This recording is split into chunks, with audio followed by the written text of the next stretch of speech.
What does a summer heat wave, rainouts, new spark plugs, and a custom horn button have in common? Wilson and the summer of 2024.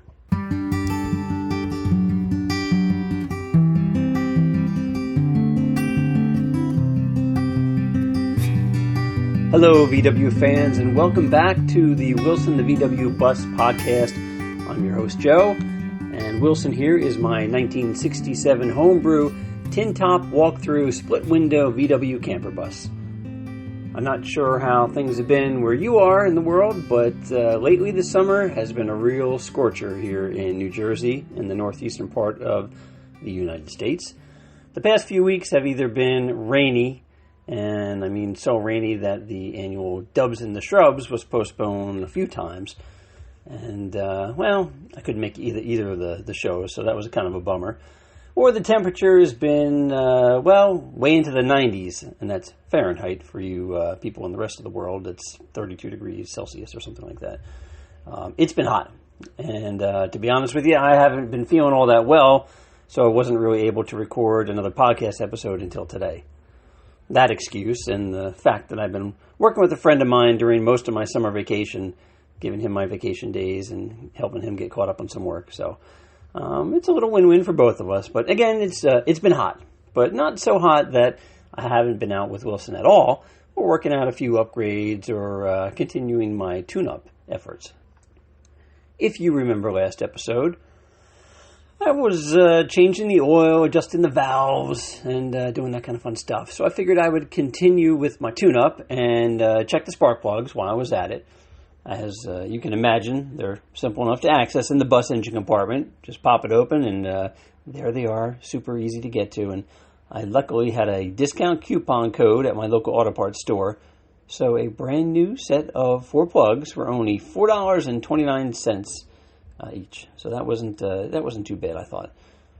I checked my cap and my rotor while I was at it on the distributor, but they're not stock VW parts. They are Protronics electronic pointless pieces. So I figured I would order a new cap and a rotor just to have a spare in the bus in case I need them, because they're not the kind of parts I'm going to get at the auto parts store. So after I gapped and installed the new spark plugs, I considered Wilson's tune-up to be just about complete, and I headed out to one of my favorite cruise nights, the Circuit in Asbury Park. And I've talked about that before in previous podcast episodes. It's a real nice hangout. It's just a drive around and a park and hangout in the Asbury Park city or town, or I don't know. I guess you call it a city in New Jersey. It's sort of a revival of an old cruise night that they had back in the 60s. So they were holding a special VW night a few weeks ago. So I drove down to meet up with the other VW buses and bugs and Gias and some dune buggies.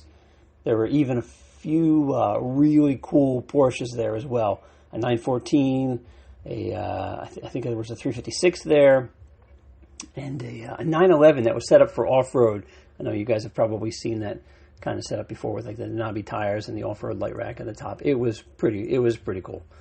Unfortunately, my son-in-law Connor couldn't get out of work on time to meet me down there with his 62 Brug, but I did run into my neighbor Rick and his old Ford Mustang, and he saved me a parking spot. Pretty good one right down in the center of the cruise night. So, not soon after I parked, though, did I find a VW wheel lug, a stud, just in the middle of the road. But it was not where I had driven up until that point that day. So I know it wasn't mine, and it was slightly different than what I have on Wilson. Still, anyway, I decided to walk around and carefully inspect every VW at the show, but I couldn't find anyone else missing any wheel studs. So eventually I gave it to one of the guys from the Filthy Buggers crew that was at the show that night. And they're another VW club that pals around with the Central Jersey VW Society guys. None of us were successful in finding that car that needed the wheel stud that night, so I feel bad for whoever lost it.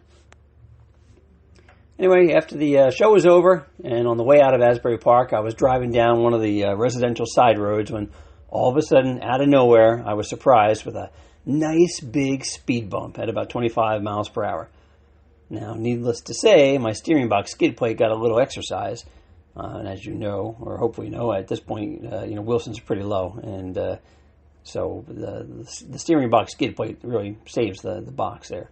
So no damage was done, but it did make me want to take a look at that skid plate and take it off the next day to give it a good inspection.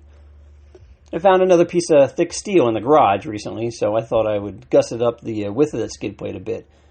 And within a few minutes of welding and grinding and a quick shot of the black Plasti Dip spray paint, I had the homemade skid plate version 2.0 looking better than ever. I even put a little Jolly Roger sticker on it after it was reinstalled under the bus, just for fun.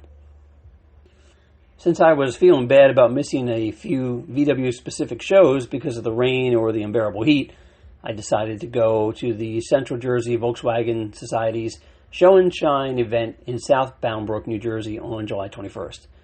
These guys are always inviting and hospitable, and no sooner was I parked did I get greeted by some of my VW friends who I had met before at some other events. I met a new guy, John, who has an extremely rare blue 1960 swivel seat factory sunroof combi bus. I'm kicking myself for not being able to interview him about this bus and how he got it, because he told me some great stories, and I should have just grabbed the phone and started recording. But again, I was wrapped up in the moment and didn't think about it. So I'm going to try to make that an episode one day for you guys. I think it's a great story. I also met someone named Toshi Tagawa, and he's an artist, a photographer, and a videographer who was very interested in Wilson. He came running up to me, and we started talking for quite a while about Wilson and VWs and his own overheating bus issues. And Toshi has a YouTube channel at VW Bus Life, so check it out if you can give him a listen. I was surprised and honored when the folks at the Central Jersey Volkswagen Society awarded Wilson with the Most Bitchin' Ride Club Award at the show, and they presented me with a real nice plaque, which is currently sitting right next to me in my home office. Thanks, guys. Thanks again. I really appreciate it.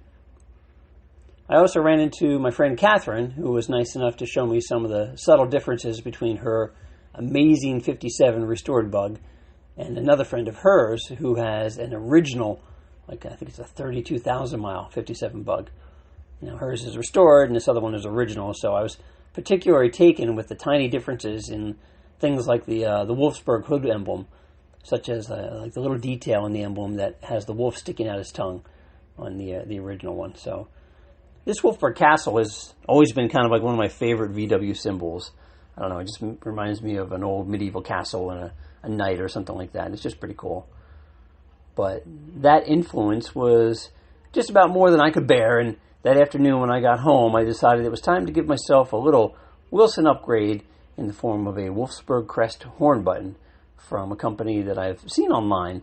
I think they're called Kaffer Lab. I know that the horn button and the Wolfsburg crest specifically really doesn't belong on a 67 bus, but I wanted one, and Wilson's modified, so I decided to order one on their online eBay store. Now, if you've never taken apart a VW horn, it really isn't all that complicated. I mean, really, you can pop it off with your hand. You don't even need a tool to get the horn button off. But this replacement horn button was by no means a simple swap. It stated that the horn would fit a VW bus and a Type 1 and a couple other things without any modifications, but the company that makes the metal horn button, it's highly detailed and really nicely painted, and that was nice. And it has a little acrylic horn button cover that the metallic button rests inside.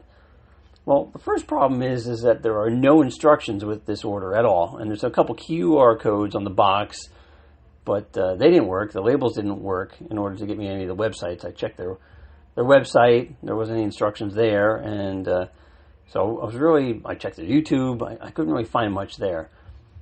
In the box, there's a little metal spring clip and a little adhesive decal, and I just guessed that they were used to hold the metal medallion in the acrylic button.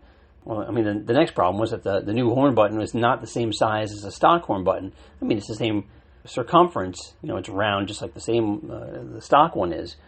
But you can't use the guts inside of the horn like the stock copper washer, which rests under the stock horn button and on the top of the big horn spring plate to complete the circuit to have a functioning horn. I had to be a little bit creative, and after a few minutes I fabricated up an aluminum washer with some flashing material I had to fit under the new horn button, but it just wouldn't contact the main spring and complete the circuit correctly. It worked for a few minutes, but the aluminum was just too thin, and I think it was starting to oil can on me. So luckily, my friend John up the street, he had a copper sheet that was just the right thickness, and so all I had to do was trace the newly created aluminum onto the copper that he was so generous enough to give me and cut it out, and the perfect contact washer was all we needed. And Wilson's horn looks as good now on the steering wheel as it sounds. It's got the nice Wolfsburg logo on it. It's pretty cool. Well, I think that's about all the time I've got for now. I got to get going. I hope that I can talk to you again real soon. I've got some interesting things to talk about. And Wilson and I will catch you later. Bye-bye.